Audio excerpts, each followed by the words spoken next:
우리 하나님은 어떤 분이십니까? 이스라엘 백성들이 6월절마다 읽던 성경 구절 한 구절, 우리가 다 외우는 말씀인데 제가 하나 읽어보도록 하겠습니다. 신명기서 제6장 4절 이하의 말씀인데 여러분들이 잘 아는 말씀일 겁니다. 제가 한번 읽을 테니까 들어보세요. 이스라엘아 들으라. 우리 하나님 여호와는 오직 유일한 여호와시니 너는 마음을 다하고 뜻을 다하고 힘을 다하여 내 하나님 여호와를 사랑하라. 다 아는 말씀이죠. 이 말씀이 들으라라는 말로 시작합니다. 그걸 쉐마라고 히브리 말로 얘기하죠. 그래서 이스라엘아 들으라라는 말이 쉐마 이스라엘이라고 시작하는 부분입니다. 이 뒤에 이것을 너희 마음에 새기고 자녀들에게 부지런히 가르치라라고 했기 때문에 흔히 저는 학생들한테 이것을 이스라엘 백성들의 국민교육 헌장이다 그렇게 얘기하곤 합니다. 이스라엘 사람들이 이것을 마음에 새기는 것이죠. 여기서 중요한 것이 우리 하나님 여호와는 오직 하나인 여호와시다라고 하는 것을 강조하는 것입니다. 이것을 모세가 신명기에서 얘기하는 이유가 뭘까요? 이 신명기는 이스라엘 백성들이 출애굽한 지 38년, 39년쯤 되는 상황에서 조금 있으면 이제 가나안 땅에 들어가는 상황입니다. 지난 한 40여 년간 광야를 방황하고 20세 이상 된 어른들은 다 죽은 다음에 젊은 사람들이 어린이 된 그 상황 가운데서 그 이스라엘 민족들을 모아놓고 모세가 백성들에게 신신당부하는 말씀이 이 신명기서의 말씀인데 그 가운데 무엇을 강조하느냐 하면 우리 하나님 여호와는 오직 하나인, 새로운 번역으로는 유일하신 하나님이시다라고 하는 것을 강조하고 있습니다. 이것을 강조하는 이유는 그게 객관적 사실이기 때문입니다. 이 세상에 하나님은 한 분뿐이고 다른 신은 없다라고 하는 것이 아주 명백한 사실이기 때문입니다. 그러나 여기서 모세가 이것을 강조하는 또 하나의 이유가 있습니다. 그것은 뭐냐? 옛날에 이스라엘 백성들이 있던 이집트 땅에는 수많은 신들이 있었기 때문입니다. 태양신 레를 비롯해서 죽음의 신 오시리스를 비롯해서 개구리도 신이고 다음에 매도 신이고 고양이도 신이고 수없이 많은 나일강도 신격화하고 수없이 많은 신들이 있는 상황 가운데서 이스라엘 백성들이 지금 나온 것이죠.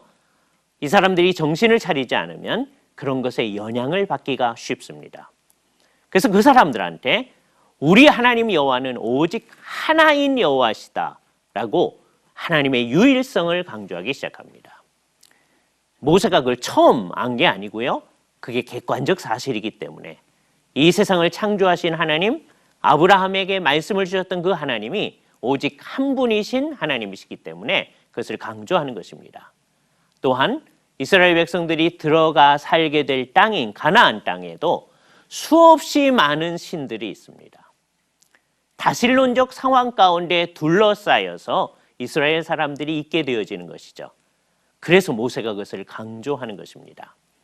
이 상황은 어느 시대에나 마찬가지입니다. 우리 시대에도 이 세상에 있는 모든 사람들이 우리처럼 하나님이 한 분이시고 우리가 마땅히 그분을 섬겨야 된다 그렇게 생각하지를 않습니다.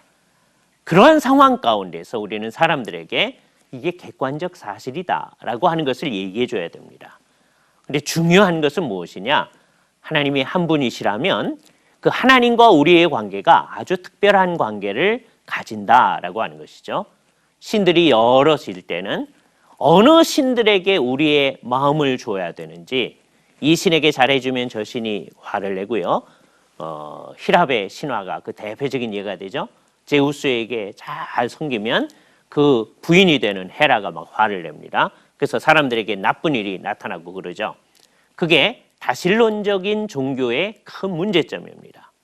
그 사람들은 그들 가운데서 아주 힘 있는 신이 누군지를 찾아내고 그 신에게 잘 하려고 하고 어떤 신하고 자기들의 관계를 유지하려고 하고 그러나 동시에 다른 신하고도 좋은 관계를 맺어야 된다 이렇게 생각을 하죠.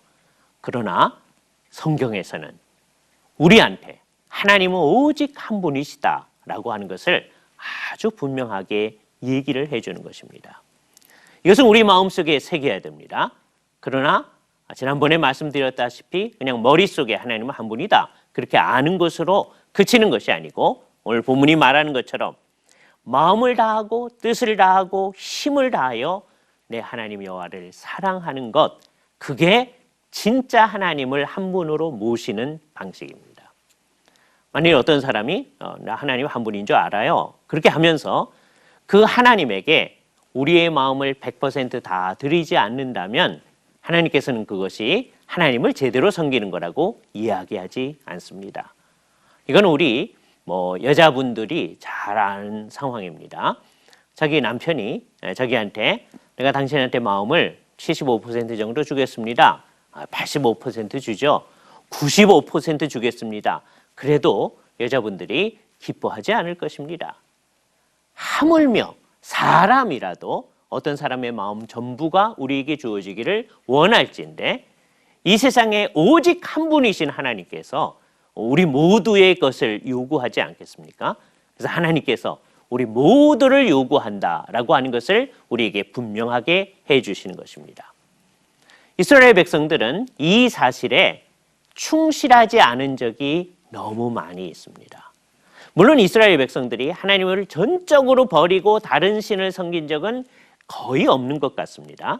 그러나 이스라엘 백성들이 계속해서 하나님도 섬기면서 다른 신도 좀 섬기고 하는 정책을 써왔을 때 하나님께서는 저들에게 큰 심판을 내리신 것이죠.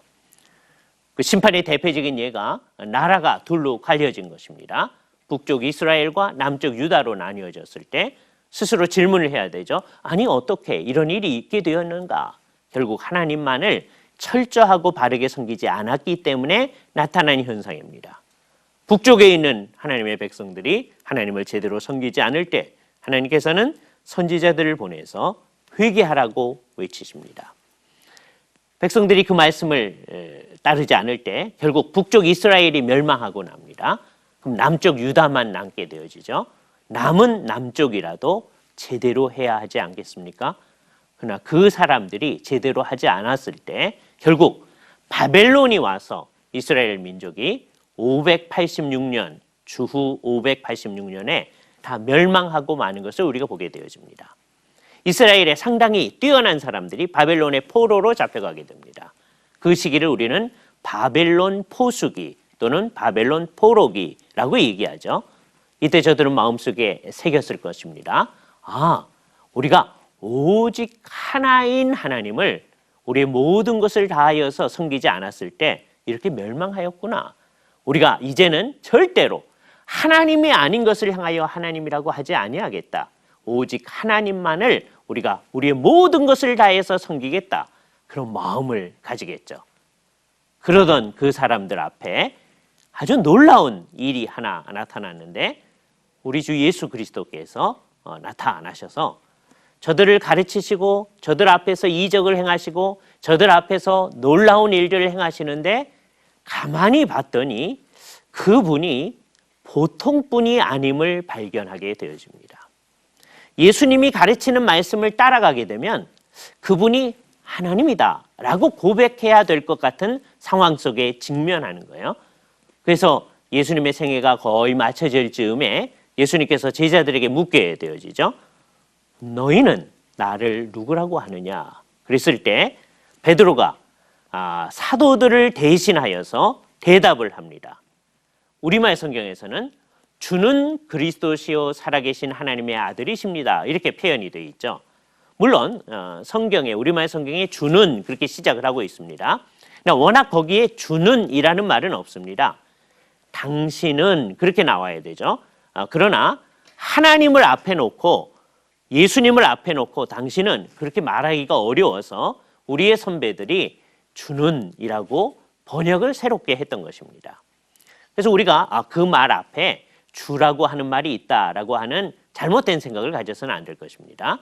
우리 박윤선 목사님이 사용한 용어를 사용한다면 당신님은 그리스도시요 살아계신 하나님의 아들이십니다 라고 고백을 하는 것이죠. 여기 예수 믿는 일이 시작되어지는 것입니다. 이 일은 반드시 있어져야 되는 거죠. 만일에 예수님을 그런 분으로 받아들이지 않는다면 예수님을 믿지 않는 것이고 결국 그리스도의 구속을 받아들이지 않는 것이 되어지고 그러면 구원을 받지 못합니다. 그분을 누구라고 받아들이느냐 하는 것이 매우 중요한 것입니다. 여기 사용되어진 아주 중요한 단어, 살아계신 하나님의 아들이라는 말, 이 말을 우리는 주의해야 됩니다. 하나님의 아들이라고 했으니 예수님께서 아버지라고 부르신 분이 있다고 하는 것을 얘기해 주는 것이죠. 이때 유대인들의 처음 반응은 뭐냐? 어떻게 하나님의 아들이라는 말이 나올 수 있느냐? 그런 생각을 하죠. 지금 그 비슷한 생각을 이슬람 교도들이 똑같이 질문을 합니다. 어떻게 하나님이 애 낳느냐? 하나님의 아들이란 말이 어떻게 나오느냐? 그렇게 질문을 하는 것이죠. 하나님이 아이를 낳아서 하나님의 아들이 된 게 아닙니다. 이거는 계시적인 용어일 따름입니다. 예수님이 이 세상에 오셔서 당신님을 아들이라고 말씀하셨기 때문에 우리가 그를 아들이라고 말하는 것이지, 하나님이 아기를 낳아서 그 아들이 성장을 해서 이분이 있게 되어졌다, 그런 얘기가 아닌 것이죠. 여기서 아주 놀라운 사실 앞에 우리가 서게 되어지는 거예요. 예수님을 하나님의 아들이다라고 고백하는 것이 예수 믿는 일의 시작입니다. 많은 유대인들은 그것을 하지 않았고 지금도 많은 이슬람 교도들은 그것을 인정하지 아니하고 이 세상에 많은 사람이 그것을 인정하지 않습니다.